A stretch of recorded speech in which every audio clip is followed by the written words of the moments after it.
আমার রব, আপনার উদ্দেশ্যে গুনাহগার বান্দার লেখা এক চিঠি। রমজান চলে এসেছে অতি সন্নিকটে।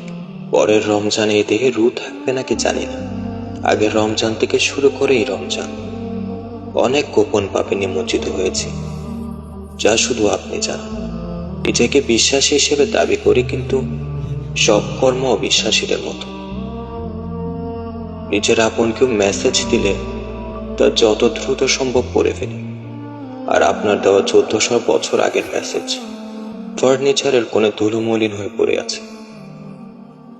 আপনার কথাগুলো কখনো বোঝার চেষ্টাও করিনি। নিজের নামের আগে আপনার রাসূলের নাম লাগিয়েছি, কিন্তু ওনার কথা সত্যি কি শুনেছি? হারাম কাজকে আসলে কি এখন কেউ ভয় পায়? তাহলে হারাম অনুষ্ঠানে এত মানুষ কিভাবে যায়? দুনিয়ার আনন্দ উপভোগ করতে গিয়ে তারা যে দিনকে ছুঁড়ে ফেলে দিচ্ছে। আমরা রবকে মানে, কিন্তু তার কথা শুনি না। নামাজ, রোজা, হজ, যাকাত তো দিই, কিন্তু হারামে নিজেকে জড়িয়ে। শয়তান এবং আমার নফসের শব্দ এখনো কানে আসে। এখন পাপ করেও পাপকে আর পাপের মতো দেখি না।